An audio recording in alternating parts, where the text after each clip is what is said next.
October 19, 2025. A date that will be remembered as a pivotal moment in the history of the Indo-Pacific region. The Indo-Pacific's balance has shifted overnight, altering the geopolitical landscape in ways that were once unimaginable. Japan, long a pacifist nation, has dispatched fully armed Abukuma-Class Warships to the Philippines, a move that signals a significant shift in its defense policy. This is no routine exercise, it's a direct response to mounting tensions in the South China Sea, where the stakes have never been higher.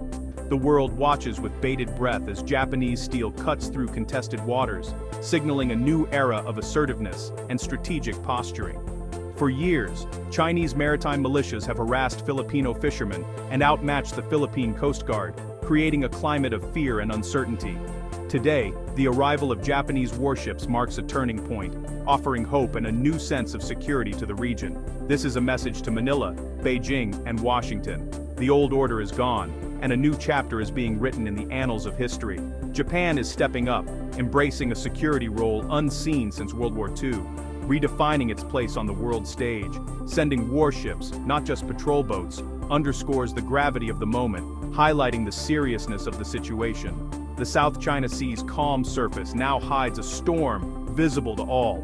A storm that could reshape the future of the region. For the Philippines, it's a lifeline.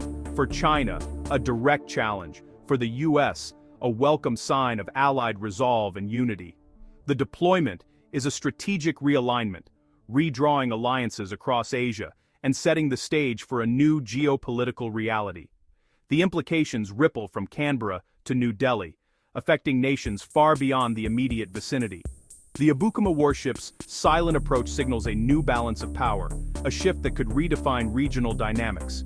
The region stands at the threshold of a new era, one filled with both challenges and opportunities. The world holds its breath as the strategic landscape is redrawn, waiting to see what the future holds for the South China Sea and beyond. The South China Sea is the world's maritime superhighway. Over a third of global trade passes through these waters. Disruption here would send shockwaves through the global economy. It's also a vital source of food and energy, with rich fisheries and untapped oil and gas reserves.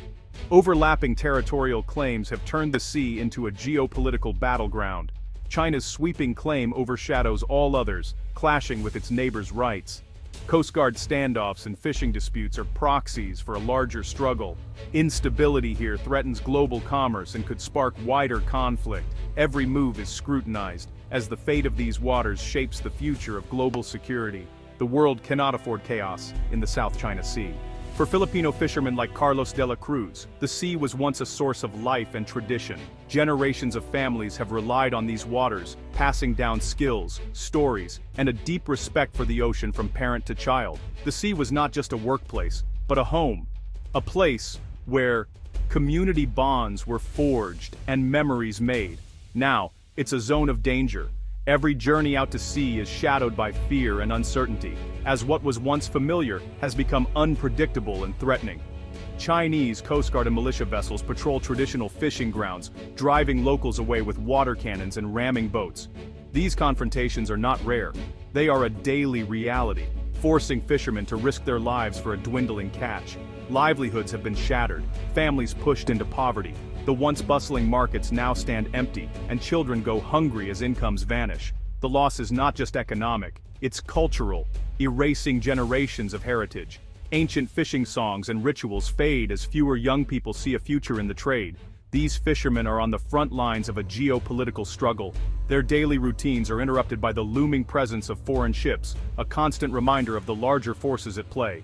Their daily risks are a deliberate strategy, gray zone tactics to assert control without open conflict. The tension is palpable, with every encounter carrying the threat of escalation. By making the sea inaccessible, China enforces de facto sovereignty. The message is clear: these waters, once shared, are now contested and controlled. The fishermen's plight has become a national rallying cry. Across the Philippines, people unite in protest, demanding justice and the right to return to their ancestral seas. Their courage and hardship symbolize the Philippines' fight for its maritime rights. Each act of defiance at sea is a testament to their resilience and hope for a better future. The human cost of this conflict is a stark reminder of what's at stake. Behind every statistic are families torn apart, dreams deferred, and a way of life under threat. The struggle is personal, not just political. For these communities, the fight for the sea is a fight for survival, dignity, and identity. The South China Sea's future is written in the lives of those who depend on it.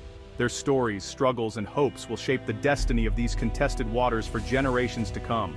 At the heart of the ongoing South China Sea dispute lies China's controversial 9-line, a sweeping, ambiguous claim that stretches across almost the entire sea, encompassing vast areas rich in resources and strategic value. This line, first appearing on Chinese maps in the mid-20th century, has become a symbol of Beijing's growing maritime ambitions and its willingness to assert control over contested waters. The 9-line cuts deep into the exclusive economic zones, or EEZs, of neighboring countries like the Philippines, Vietnam, Malaysia, Brunei, and Indonesia, creating overlapping claims and frequent diplomatic flashpoints.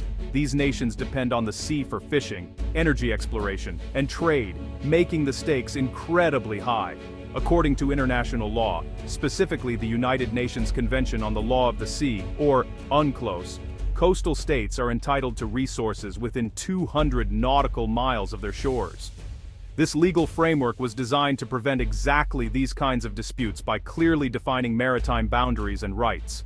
However, China's claim disregards these internationally recognized rights, instead asserting what it calls historical sovereignty over the vast majority of the South China Sea, often backing up its position with naval patrols and official statements. In 2016, after years of legal wrangling, an international tribunal in The Hague ruled that China's expansive claim had no legal basis under UNCLOS and affirmed the Philippines' rights to its own EEZ. The decision was hailed as a landmark victory for international law and smaller nations in the region. Yet China flatly rejected the ruling, refusing to recognize the tribunal's authority. Instead, it accelerated its campaign of building artificial islands, transforming reefs and shoals into military outposts at an unprecedented pace. Today, these artificial islands bristle with military runways, radar installations, and advanced missile systems, allowing China to project power and enforce its claims across the sea, raising concerns among its neighbors and the wider international community. This rapid militarization has not only heightened regional tensions, but also caused severe environmental destruction, devastating fragile coral reefs and marine ecosystems that millions of people rely on for their livelihoods. The 9-line is more than just a boundary on a map. It represents a direct challenge to the rules-based international order, testing the strength of global maritime law and the willingness of nations to defend it. As tensions simmer, the region faces a stark choice: uphold the rule of law and peaceful negotiation, or risk a future where might makes right and force determines the fate of the South China Sea. For decades, the Philippine Navy was outmatched. Old ships, limited resources, and vast waters to patrol. Chinese pressure exposed the urgent need for modernization. The government shifted focus to external defense, seeking credible deterrence. U.S. support remained vital, but Manila looked to diversify its partnerships. New ties with Australia, India, and especially Japan brought training, technology, and hardware. Modern frigates and patrol boats arrived, but more was needed to counter gray zone tactics. The Navy's transformation was underway, but incomplete. The Philippines needed a partner willing to provide a true leap in capability. Japan answered that call, offering not just support, but a game-changing warship. The quest for strength became a story of new alliances. The Philippines was no longer alone in defending its waters. A new chapter in regional security had begun. Japan's role as a security partner marks a dramatic shift from its post-war pacifism. Rising Chinese assertiveness forced Tokyo to rethink its approach. Japan recognized that regional stability was vital to its own security and prosperity. Initial support came as patrol vessels in training for the Philippine Coast Guard, but as tensions grew, so did Japan's resolve. The decision to send a fully armed Abukuma-Class warship crossed a historic threshold. This move is both strategic and symbolic. Japan is now a proactive player in regional security. By empowering the Philippines, Japan helps counterbalance Chinese expansion. The samurai has returned to the board, no longer a bystander. A new era of Japanese engagement has begun. The Abukuma-Class warship is a quantum leap for the Philippine Navy. Designed for anti-surface and anti-submarine warfare, it brings firepower and sophistication never before seen in the fleet. Harpoon missiles give the Philippines an offensive punch, deterring larger adversaries. Advanced sensors and endurance allow persistent presence in contested waters. The ship's arrival changes the calculus for any would-be aggressor. Coast Guard vessels enforce the law, but a warship signals readiness to defend. The Abukuma's presence forces China to reconsider its actions. The balance of power is shifting. Deterrence is now credible. For the Philippines, this is more than hardware, it's a statement of sovereignty. The game has changed in the West Philippine Sea. The stakes, and the risks, are higher for all. The Japanese warship's deployment reshapes the South China Sea's strategic balance. For years, China's overwhelming power left its neighbors vulnerable. The Abukuma-class ship introduces real risk for any aggressor, strengthening deterrence. Deterrence isn't about matching numbers, it's about making aggression costly. Now, Chinese commanders must weigh the risk of losing valuable assets. This shift emboldens other Southeast Asian nations to defend their rights. Japan's move sparks new security cooperation across the region. The US is no longer the sole guarantor. Japan is now a crucial partner. A network of alliances is emerging, more resilient and flexible than before. The region is moving toward a multipolar, balanced future. The tides are turning. Collective security is taking shape. The South China Sea is no longer a one-sided game. The Japanese warship is part of a broader trend, nations uniting to secure a free and open Indo-Pacific. This isn't a rigid alliance, but a flexible web of cooperation. The US, Australia, India, and Japan, the Quad, lead the way, joined by others. Military, economic, and diplomatic partnerships offer alternatives to dependency on any single power. Infrastructure, trade, and aid build regional resilience. The Abukuma-class ship is a tool for this vision, not just a weapon. Middle powers are stepping up, shaping their own security environment. Southeast Asian nations gain agency, no longer passive in great power rivalry. This alliance network is the foundation for a more peaceful, stable Asian century. The future of the region will be forged in partnership, not domination.